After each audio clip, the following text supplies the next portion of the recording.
जय श्री राम। दोस्तों, इस दुनिया में सलाह देने वालों की बहुत बड़ी भीड़ लगी हुई है जो फोकट में सलाह देते हैं, लेकिन साथ देने वाला एक भी व्यक्ति बहुत मुश्किल से मिलता है। दोस्तों, साथ देने वाले चाहिए, सलाह देने वाले नहीं।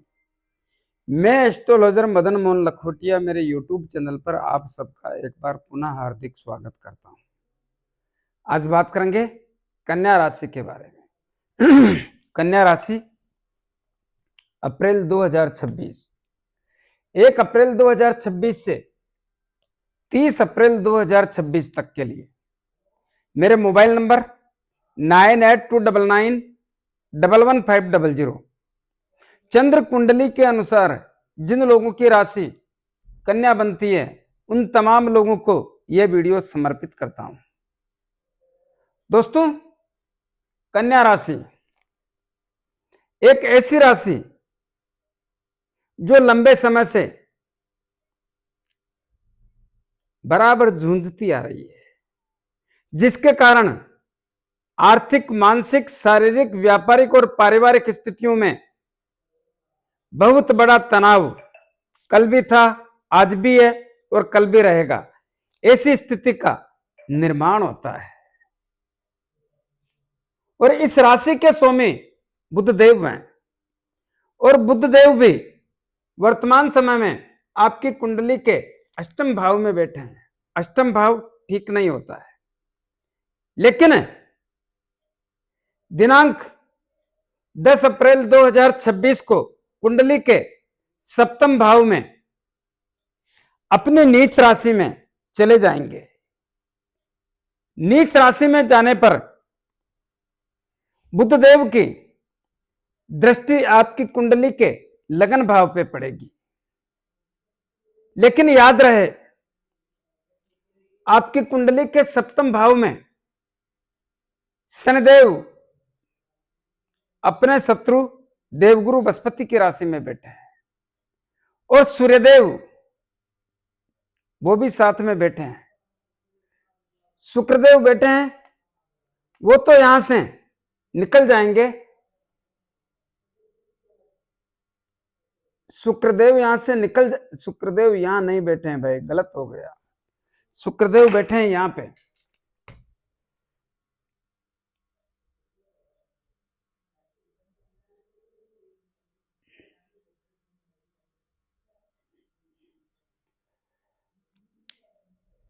शुक्रदेव यहां बैठे हैं तो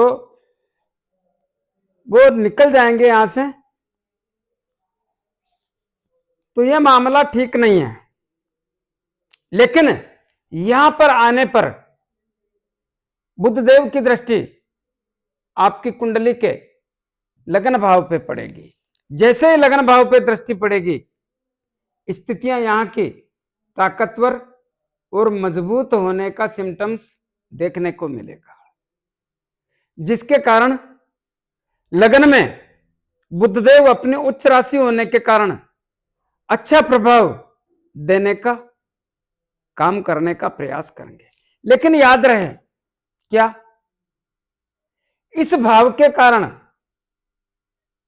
या शनिदेव की दृष्टि पड़ने के कारण, शनिदेव की चाल बहुत धीमी होने के कारण और शनिदेव देवगुरु बृहस्पति के घर में बैठने के कारण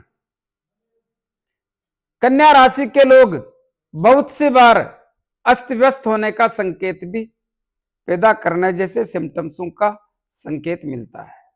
ऐसा क्यों? क्योंकि शनिदेव की चाल बहुत धीमी होती है और यहां पर तो प्रभाव शनिदेव का भी होगा, सूर्यदेव का भी होगा और बुधदेव का भी होगा। तो क्या होगा? थोड़ा कंफ्यूजन वाली स्थिति। हालांकि बुधदेव बढ़िया करेंगे, लेकिन शनिदेव और सूर्यदेव पिता पुत्र हैं, कंफ्यूजन पैदा करेंगे यहां पे, जिसके कारण दांपत्य जीवन में भी व्यवधान के संकेत देखने को मिलेंगे। और बात करेंगे, पहले यहां की बात कर लेते हैं। तो लगन भाव में बुधदेव अपनी उच्च राशि को देखने के कारण स्थितियां संभाल कर रखने का प्रयास करेंगे 10 अप्रैल 2026 के बाद। कुंडली का दूसरा भाव जो धन का भाव होता है, धन के भाव की स्थितियां, यहां पे शुक्रदेव बैठ करके दृष्टि डाल रहे हैं तो भी बढ़िया होती है, क्योंकि अपने घर पे दृष्टि डाल रहे हैं। हालांकि अष्टम भाव में बैठे हैं, लेकिन सप्तम दृष्टि कुंडली के दूसरे धन के भाव पर पड़ने से आर्थिक मामलों में बहुत बड़ा सहयोग करने की स्थिति का सिम्टम्स पैदा करते हैं। इतना ही नहीं, 14 अप्रैल 2026 को यहां पर सूर्यदेव भी आएंगे और शुक्रदेव भी बैठेंगे। 14 अप्रैल से 19 अप्रैल तक या 20 अप्रैल तक थोड़ा सावधानी और सतर्कता रखने की आवश्यकता पर जोर देता हूं। कहां पे? कुंडली के दूसरे भाव पे। क्यों? पैसे खर्च करने का काम सोच समझ के करें। ऐसा क्यों? क्योंकि सूर्यदेव की नीच राशि पे दृष्टि पड़ेगी। शुक्र के साथ सूर्य बैठते हैं तो शुक्र अस्त हो जाते हैं, और यहां पर भी शनि अस्त हैं। ऐसी अवस्था में 14 तारीख से लेके 19 या 20 तारीख तक थोड़ा धन के मामलों में सावधान और सतर्क रहने की आवश्यकता पर जोर देता हूं। लेकिन जैसे ही 19 अप्रैल को शुक्रदेव आपकी कुंडली के भाग्य भाव में अपनी राशि में चले जाएंगे। अपनी राशि में जाने के कारण बहुत बड़ा एक राजयोग पैदा हो जाएगा, जिसके कारण भाग्य में बैठकर आपके धन के भाव के स्वामी होने के कारण धन के भाव की स्थिति को तो मजबूत करने का काम करेंगे, लेकिन भाग्य की स्थितियों को भी बेहतर बना करके भाग्य से असंभव को संभव करने का या लक्ष्य प्राप्ति करने का सिम्टम्स भी पैदा करेंगे। इसको बहुत अच्छी स्थिति मान के चलना चाहिए। इसी के आधार पे यहां की स्थितियां मजबूत होने के सिम्टम्स शुक्रदेव बनाएंगे। लेकिन फिर भी मैं यही कहूंगा कि सूर्यदेव भी ग्रहों के राजा हैं, इनको अनदेखा नहीं कर सकते, जिसके कारण सूर्यदेव की यहां पर दृष्टि पड़ेगी। धन का उपयोग सोच समझ के करें। अपने स्वभाव पर, अपनी भाषा पर, अपने व्यवहार पर कंट्रोल रखने का प्रयास करें तो आपके लिए बेहतर रहेगा। बिना सोचे समझे किसी भी प्रकार का काम करना अच्छी बात नहीं मानी जाएगी, और करोगे तो परिणाम आपको भोगना है। हां, इतना जरूर है, इस समय में धन की आवक तो होगी, धन भी बढ़ेगा, कुटुंब और परिवार के लोगों से रिश्ते भी मजबूत होंगे। पैतृक संपत्ति का विवाद है तो उसको भी हल करने जैसी स्थितियों का निर्माण होगा, और वो समय चल रहा है। यहां पे तो भी देख रहे हैं, यहां पे हैं तो भी प्रयास, यहां पर आने पर थोड़ा प्रयास ज्यादा करना पड़ेगा, तो करना चाहिए। भाग्य में बैठ के भी आपका काम करेंगे। कुंडली का तीसरा भाव और अष्टम भाव दोनों के स्वामी है मंगलदेव, और मंगलदेव की स्थिति ठीक नहीं है। क्यों? क्योंकि पहली बात कुंडली के छठे भाव में बैठे हैं, दूसरी बात राहुदेव के साथ बैठे हैं। राहुदेव और मंगलदेव आपस में शत्रु हैं, अंगारक दोष हो गया। इसी आधार पे छोटे भाई बहनों से, मित्र लोगों से, रिश्तेदारों से थोड़ा संभल करके संबंध बना करके रखने की प्रयासों की आवश्यकता पर जोर देता हूं। किसी भी प्रकार के विवाद से बचने की आवश्यकता पर जोर देता हूं। अष्टम भाव के स्वामी मंगलदेव होने के कारण स्वास्थ्य के प्रति सतर्क और सावधान रहने की आवश्यकता पर जोर देता हूं। स्वयं एवं परिवार के लोगों में स्वास्थ्य संबंधी तकलीफों का सिम्टम्स भी पैदा करने में देर नहीं लगाएंगे। इस बात का ध्यान रखें। हां, साहस और पराक्रम में भी थोड़ी कमजोरी आने का एक सिम्टम्स पैदा होता है। कुंडली का चौथा भाव किसका होता है? परिवार का होता है, परिवार की खुशियों का होता है, परिवार के तालमेल का होता है, माता का होता है, माता से संबंधों का होता है, जायदाद का होता है, वाहन सुख की प्राप्ति का होता है। और इस भाव की स्थितियां बहुत ताकतवर और मजबूत बनी हुई है। क्यों?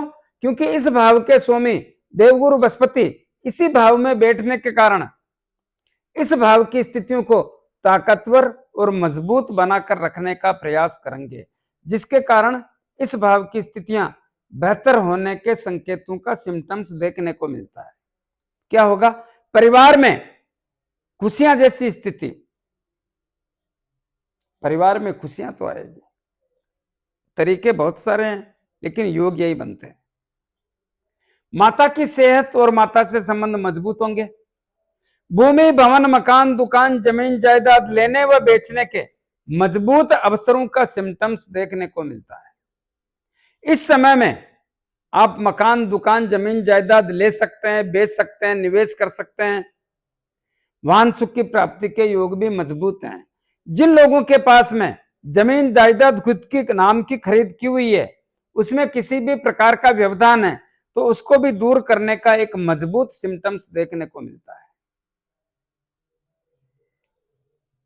इसी प्रकार कुंडली का पंचम भाव किसका होता है?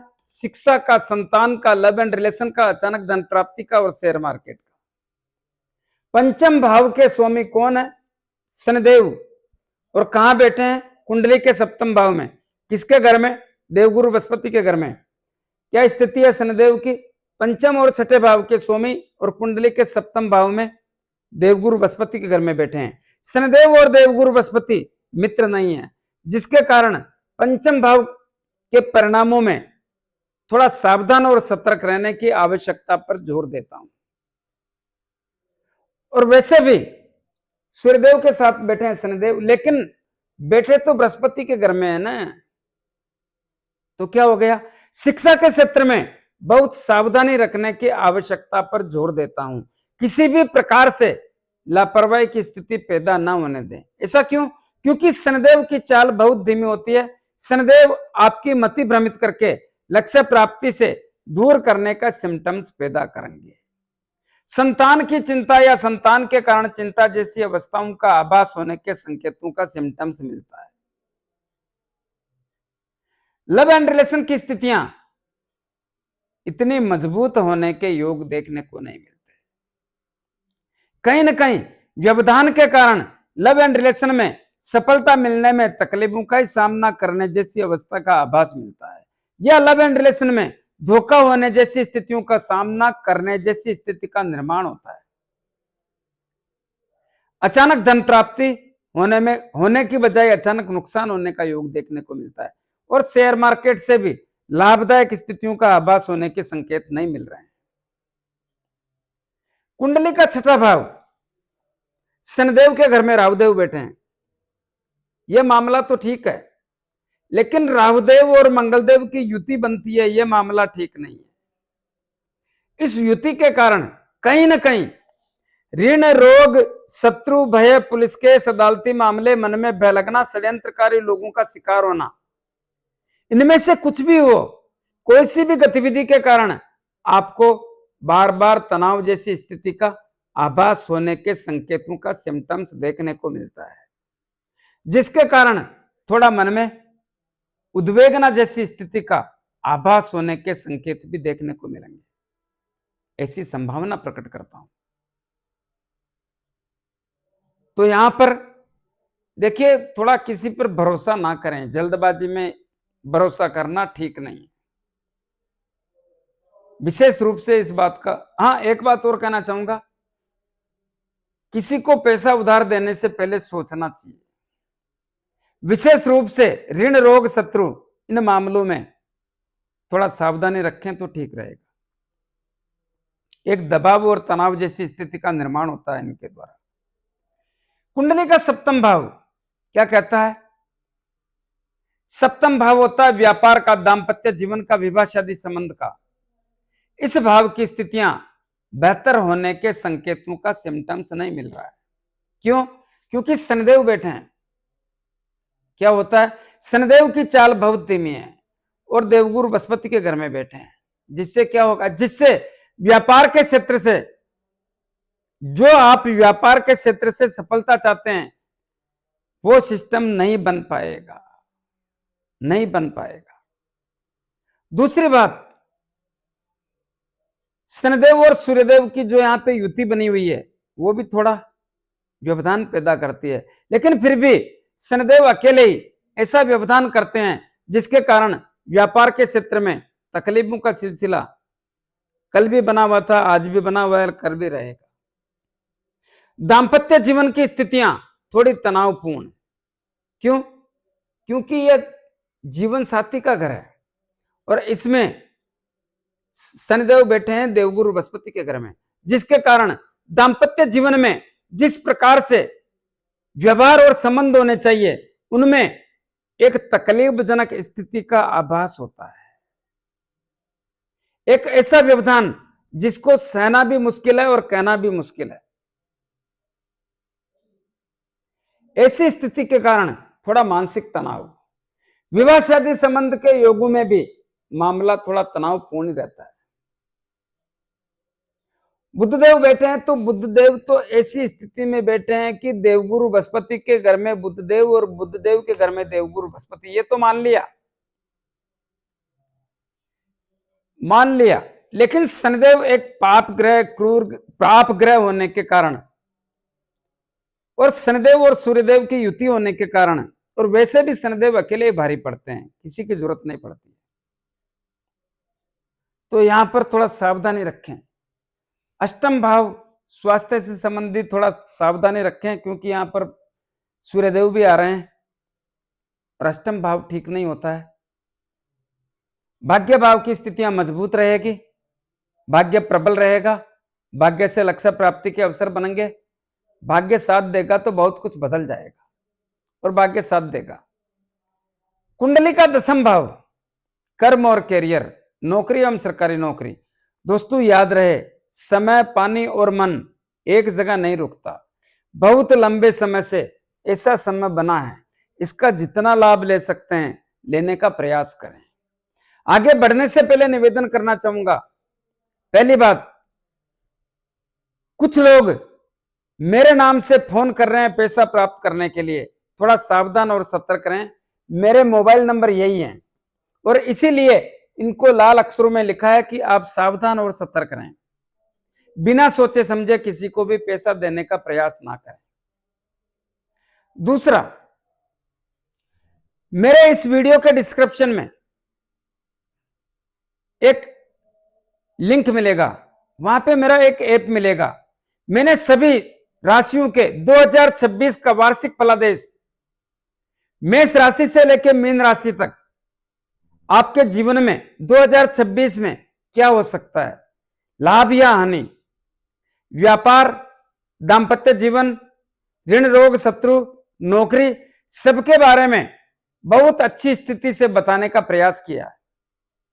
जिन लोगों को 2026 के बारे में जानना है, वहां पर जाकर के मदन मोहन लखोटिया सर्च करके वहां से अपनी राशि का वीडियो परचेज कर सकते हैं, जिसकी कीमत भी 300 रुपए के अंदर ही रखी है। वो लोग भी ले सकते हैं जिनके पास जन्म समय, जन्म तारीख नहीं है, उनके लिए भी बहुत बड़ा उपयोगी होगा। दोस्तों, नौकरी के क्षेत्र के अवसर मजबूत हैं। जो लोग ऑलरेडी नौकरी में हैं, उनको निवेदन करना चाहूंगा, प्रयास करें तो प्रमोशन मिलेगा, ट्रांसफर मिलेगा, मनपसंद जगह मिलेगी। नौकरी के क्षेत्र की स्थिति तो बढ़िया ही है, लेकिन और आगे बढ़ने के लिए प्रयासों की भी जरूरत है। एक से अधिक जिम्मेदारी के योग है, नौकरी के क्षेत्र से नाम करने का योग है, यह समान सम्मान प्रतिष्ठा कमाने का योग है। जो लोग राजनीति करते हैं उनके लिए भी बहुत बड़ी उपलब्धि का योग है और सरकारी काम किसी भी प्रकार के होने का योग है। पिता से संबंध, पिता की सेहत और पिता के व्यापार की स्थितियां भी बहुत अच्छी है। कुंडली का एकादश लाभ भाव, एकादश लाभ भाव की स्थितियां काफी हद तक मजबूत बनी हुई है। ऐसा क्यों? क्योंकि यह चंद्रमा का घर है और इस घर पर किसी पाप ग्रह का प्रभाव नहीं होने के कारण देखिए 15 जनवरी से 23 फरवरी तक इस भाव के कारण तनाव रहा, वो स्थितियां बदल गई है। लाभ आएगा, लाभ बढ़ेगा, बड़े भाई भाभी चाचा ताऊ से भी रिश्ते मजबूत होंगे। कुंडली का 12वां भाव सूर्यदेव का घर है, केतुदेव विराजमान है, यहां पर राहुदेव बैठे हैं जिनकी सप्तम दृष्टि यहां पे पड़ रही है। यह मामला ठीक नहीं है, ये बार बार अप्रत्याशित खर्चों से सामना करवाता है। अप्रत्याशित खर्चे किसको कहते हैं? खर्च, हानि, नुकसान, अचानक बड़ा धन खर्च, हॉस्पिटल हवालात, तर्क वितर्क, वाद विवाद, लड़ाई झगड़ा या कोर्ट कचहरी, कैसे भी हो लेकिन अप्रत्याशित खर्चों से जोड़ता है। जो लोग विदेश में रहते हैं, व्यापार कर रहे हैं, नौकरी कर रहे हैं या शिक्षा ग्रहण कर रहे हैं, उनको भी तकलीफों का सिलसिला बना के रखें। यात्राओं के योग भी होते हैं लेकिन यात्राओं से लाभ नहीं मिलते हैं। पैसा खराब होना, समय खराब होना, तकलीफों का सामना होना, यह सब कुछ यहाँ पे देखने को मिलता है। थोड़ा सावधानी रखें, यह सिलसिला अभी रहेगा, कल भी था, आज भी है और कल भी रहेगा। दोस्तों कुछ उपाय बताना चाहूंगा। आपकी राशि के स्वामी बुधदेव, और बुधदेव नीच राशि में होंगे लेकिन लगन पे दृष्टि होगी, तो कुछ अच्छा हो इसके लिए क्या करें? प्रत्येक बुधवार को गणेश जी महाराज के दर्शन करें। 2 लड्डू मोतीचूर के, 300 ग्राम मूंग, थोड़ी सी गार्डन में होती है जो दोब, भगवान के चढ़ाएं, घर से दीपक ले जाएं घी का, जो भी आपको कहना है कहें, बेहतर रहेगा आपके लिए, करना चाहिए। आजीवन करो तो सबसे बढ़िया। दूसरा, शनिदेव आपकी कुंडली के सप्तम भाव में बैठे हैं। प्रत्येक शनिवार को शनिदेव के मंदिर में जाके मूर्ति पे थोड़ा तेल चढ़ाएं, दीपक करें, 5-25 रुपए की तेल की जलेबी या तेल के लड्डू जरूरतमंद गरीब लोगों में वितरण करें। अपने दाहिने हाथ की मध्यमा अंगुली में एक शनि मुद्रिका धारण करें।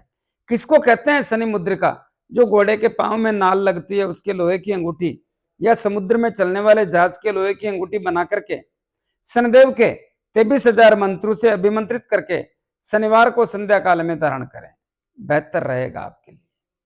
करें दोस्तों, करें। साथ ही राहुदेव और केतुदेव के लिए क्या करें? कुत्तों को रोटी, ब्रेड, बिस्किट खिलाएं, दूध पिलाएं, पक्षियों को दाना पानी। देवगुरु बृहस्पति की कृपा बनी रहे। प्रतिदिन गौ माता को गुड़, रोटी और चारा। जितना हनुमान जी की आराधना करोगे उतना जीवन में बढ़िया रहेगा। 5 बार हनुमान चालीसा बोले, हनुमान जी के दर्शन करें। मंगलवार शनिवार हनुमान जी के लाल गुलाब के पुष्प चढ़ाएं। 6 महीने में 1 बार सिंदूर का चोला करें। कैसा लगा मेरा वीडियो? ज्यादा से ज्यादा लोगों में भेजें। लाइक अनलाइक जो भी करना है करें, कमेंट अवश्य दें और सब्सक्राइबर्स करने की कृपा करें। धन्यवाद। जय श्री राम।